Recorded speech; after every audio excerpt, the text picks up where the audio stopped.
Disclaimer: this story contains mature themes intended for adult viewers. Viewer discretion is advised. The rain was still tapping gently against the bedroom window when I crawled beneath the sheets, exhausted from a long day. I thought he'd fall asleep quickly too. He always did after late nights at work. But tonight felt different. There was something in the way he moved beside me, the way his fingertips brushed my arm as if testing the air between us. "Too tired," I whispered with a soft laugh, shifting away just slightly. But he didn't pull back. Instead, his hand found mine, warm and steady, and before I could protest again, he intertwined our fingers and gently pinned them above my head.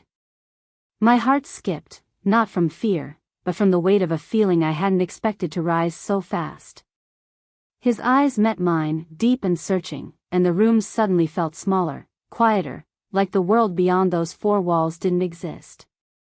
"Just look at me," he murmured. And I did. There was no rush, no roughness. Just a slow, deliberate closeness as he leaned down and kissed me, deeply, hungrily, as if trying to wake something I'd let fall asleep. Every breath felt heavier than the last. Every inch of space between us vanished, replaced by a tension neither of us spoke aloud. I tried to push him away again, a half-hearted attempt wrapped in nervous laughter. But the truth was, part of me didn't want to. His patience, his persistence, the way he read me without words, it all made my defenses melt a little more with each heartbeat. And as the night wrapped around us, I felt the pull of something deeper, not just desire, but connection, raw and real. I wasn't sure where it was leading, but I knew one thing: I wasn't as tired as I thought. What happened next would change the rhythm of that night, and maybe something in us, forever. The way he kissed me lingered long after his lips left mine, a kiss that wasn't rushed or careless, but deliberate, like he was reminding me of something I'd forgotten. This wasn't just a man trying to wake me from my tiredness. This was my husband, the man who knew every corner of my heart and still found new ways to explore it. We'd been married for 5 years.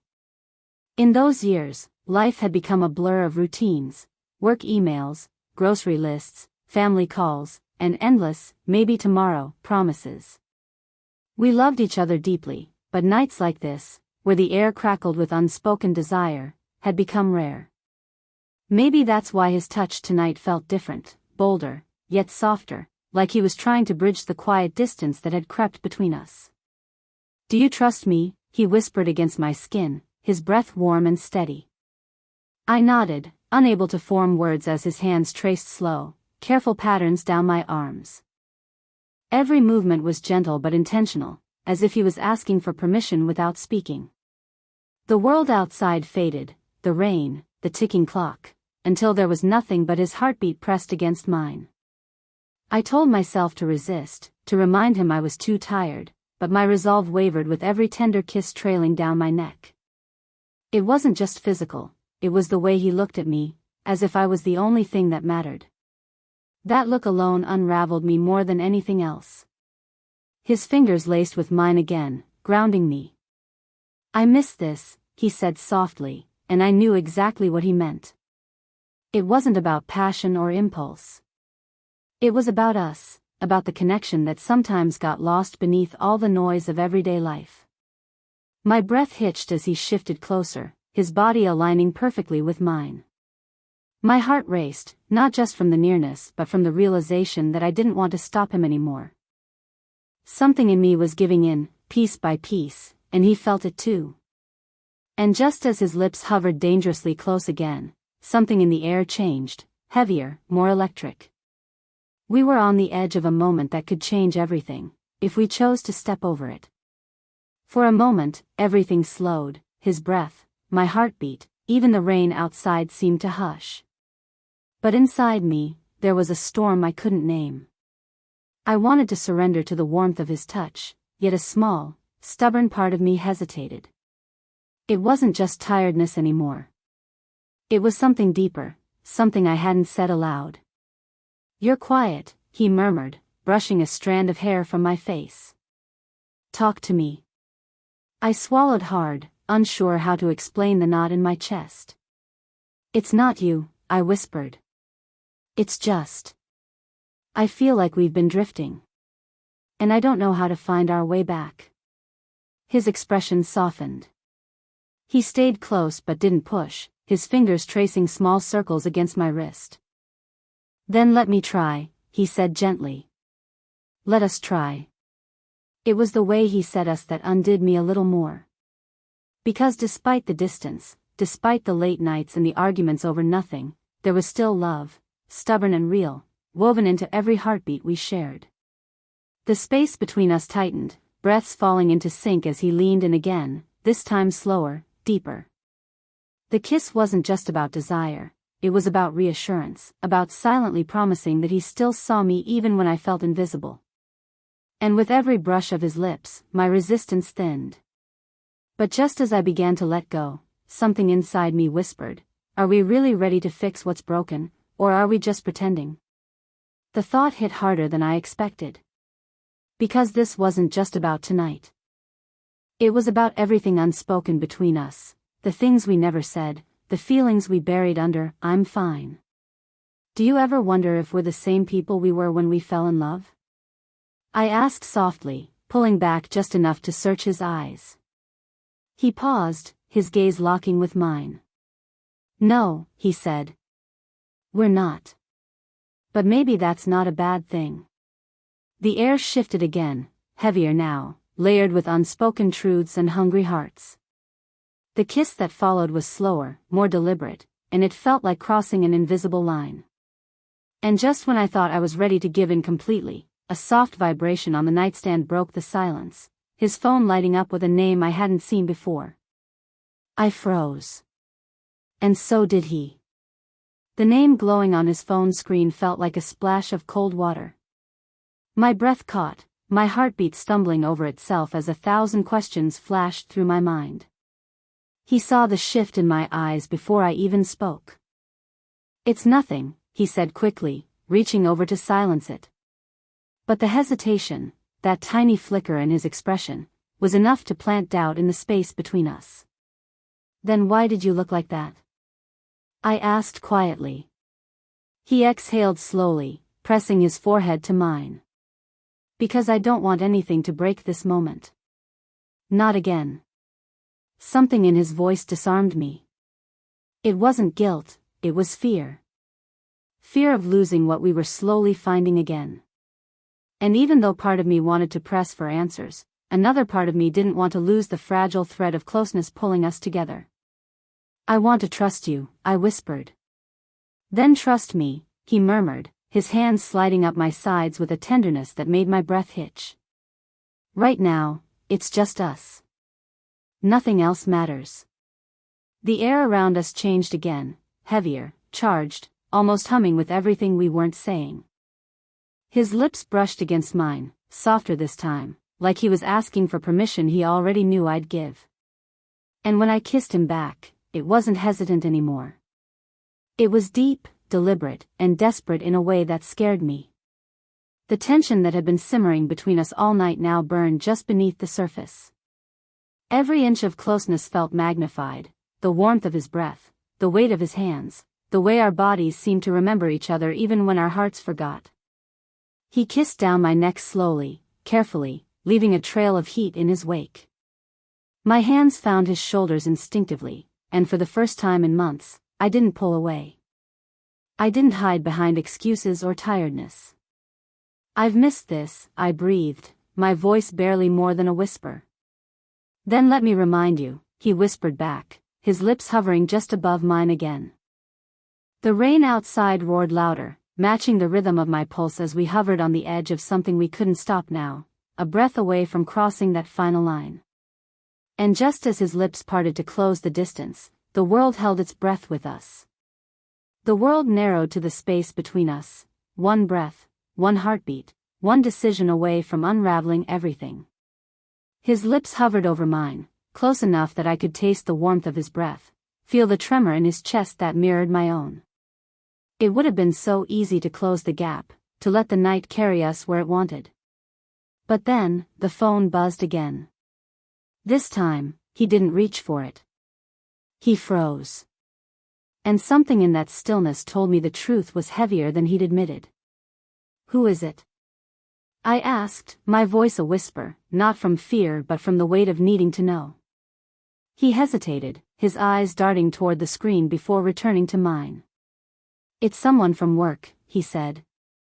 But the way his throat tightened betrayed him. Someone from work, or someone else? The silence that followed wasn't empty, it was thick, loaded with everything we'd avoided saying. The warmth between us turned electric, sharper now. Because if there was even a shadow of doubt between us, then this night wasn't just about passion, it was about trust hanging by a thread. Finally, he exhaled. "Her name's Elise," he admitted. "It's not what you think. She's been reaching out more than she should. And I haven't exactly stopped her." The words hit harder than I expected. A dozen emotions surged, hurt, anger, confusion, but underneath them all, a deeper ache, the fear that maybe I wasn't enough anymore. "Why didn't you tell me?" I asked, voice trembling. "Because I didn't want it to mean anything," he said, moving closer but stopping just short of touching me. "Because it doesn't. This," he gestured between us, his voice breaking slightly, "this is what matters. You are what matters." I wanted to believe him. God, I wanted to. But the storm inside me wasn't ready to quiet. And yet, as his hand brushed mine again, the pull between us refused to loosen. Because no matter how messy, how complicated, how broken things felt, the truth was, I still loved him. And he still loved me. But love didn't erase the temptation that now lingered in the room like a ghost. And as if to twist the knife deeper, my own phone lit up on the nightstand, a name from my past I hadn't seen in years. I stared at the glowing screen, my heart pounding louder than the rain. His eyes followed mine, widening just slightly. "Are you going to answer it?" he asked quietly. I didn't know. I didn't even know why that message mattered now. But suddenly, the ground beneath us shifted. This wasn't just about a moment of intimacy anymore, it was about choices, about the fragile line between desire and betrayal. He reached for my face again, gently tilting my chin back toward him. "Stay with me," he whispered. "Right here. Right now." And as his lips hovered over mine once more, the world holding its breath, the storm raging harder outside, we were left standing at the edge of a choice that could break us or bind us forever. The room felt heavier than the storm outside, the air thick with everything we hadn't said. His phone lay silent now, mine still glowing softly on the nightstand, two tiny screens holding two very different temptations. And yet, in that suspended moment, the only thing that felt real was the space between us. "I don't want anyone else," he said, voice raw. I never did. But I was scared. Scared that we were slipping too far apart to find our way back. His words hit deeper than I expected because they echoed my own fears, the ones I'd buried beneath smiles and small talk. We had been drifting, silently, slowly, pretending not to notice how far apart we'd floated. I glanced at my phone again, the name still glowing like a ghost from another life. He was someone I used to love, I admitted quietly. And seeing his name again, it made me wonder if he ever really left my heart. The confession hung in the air like a spark, dangerous and alive. His jaw tensed, but he didn't pull away. Instead, he reached for my hand, threading his fingers through mine. "Maybe this is our wake-up call," he whispered. "Maybe we stop pretending everything's perfect and finally fight for us." That word, fight, wrapped around me like a lifeline. Because maybe love wasn't always about easy nights and soft kisses. Maybe it was about standing in the middle of the storm and choosing each other anyway. And so, I did. I reached over and turned my phone face down, the past sealed away with one small motion. He followed, silencing his own. Then he leaned in and kissed me, deeply, hungrily, like we were rediscovering each other piece by piece. It wasn't just passion, it was a promise. A choice. A desperate, beautiful surrender to everything still worth saving. But just as I felt myself falling fully into that moment, believing that maybe, just maybe, we could rewrite our story, a soft knock echoed from the front door. We froze. Midnight. Neither of us expected anyone. And when he looked at me, I saw something flicker in his eyes, recognition. Who could that be? I asked, my heartbeat quickening. He swallowed hard. I think I know. The knock came again, soft but deliberate, cutting through the silence that had wrapped around us. My heart thudded in my chest as I looked at him, searching for answers in his eyes. Who is it? I whispered. He drew a slow breath, his fingers still tangled with mine. If it's who I think it is, it's Elise. The name hung in the air like a shadow. For a moment, everything inside me twisted, jealousy, anger, curiosity, but mostly fear. Fear that everything we'd just promised each other could unravel with the turn of a doorknob. Then open it, I said quietly. He blinked, surprised. Are you sure? Yes, I breathed. Because if we're going to fight for us, we can't hide from the things that almost broke us. He hesitated, then rose from the bed and walked slowly to the door. I sat there, clutching the sheets, heart hammering as the door creaked open. But it wasn't Elise. It was a delivery driver, soaked from the rain, holding a package. A mix-up. A false alarm. He signed quickly and shut the door, leaning against it with a shaky laugh. The tension broke. I laughed too, maybe from relief, maybe from the absurdity of how close we'd come to falling apart over ghosts and guesses. And when he came back to me, something had changed. The air felt lighter. The fear smaller. He sat beside me and took my face gently in his hands. I choose you, he said simply. No matter how messy, how imperfect, I choose you.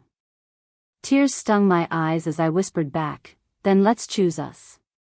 Every day. And when he kissed me this time, it wasn't about desire or desperation. It was about love, quiet, steady, enduring. The kind that weathers storms and still finds its way home. Outside, the rain began to ease. Inside, the space between us finally felt whole again.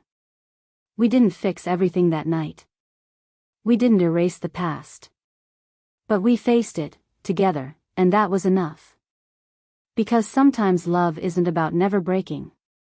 It's about choosing, again and again, to stay.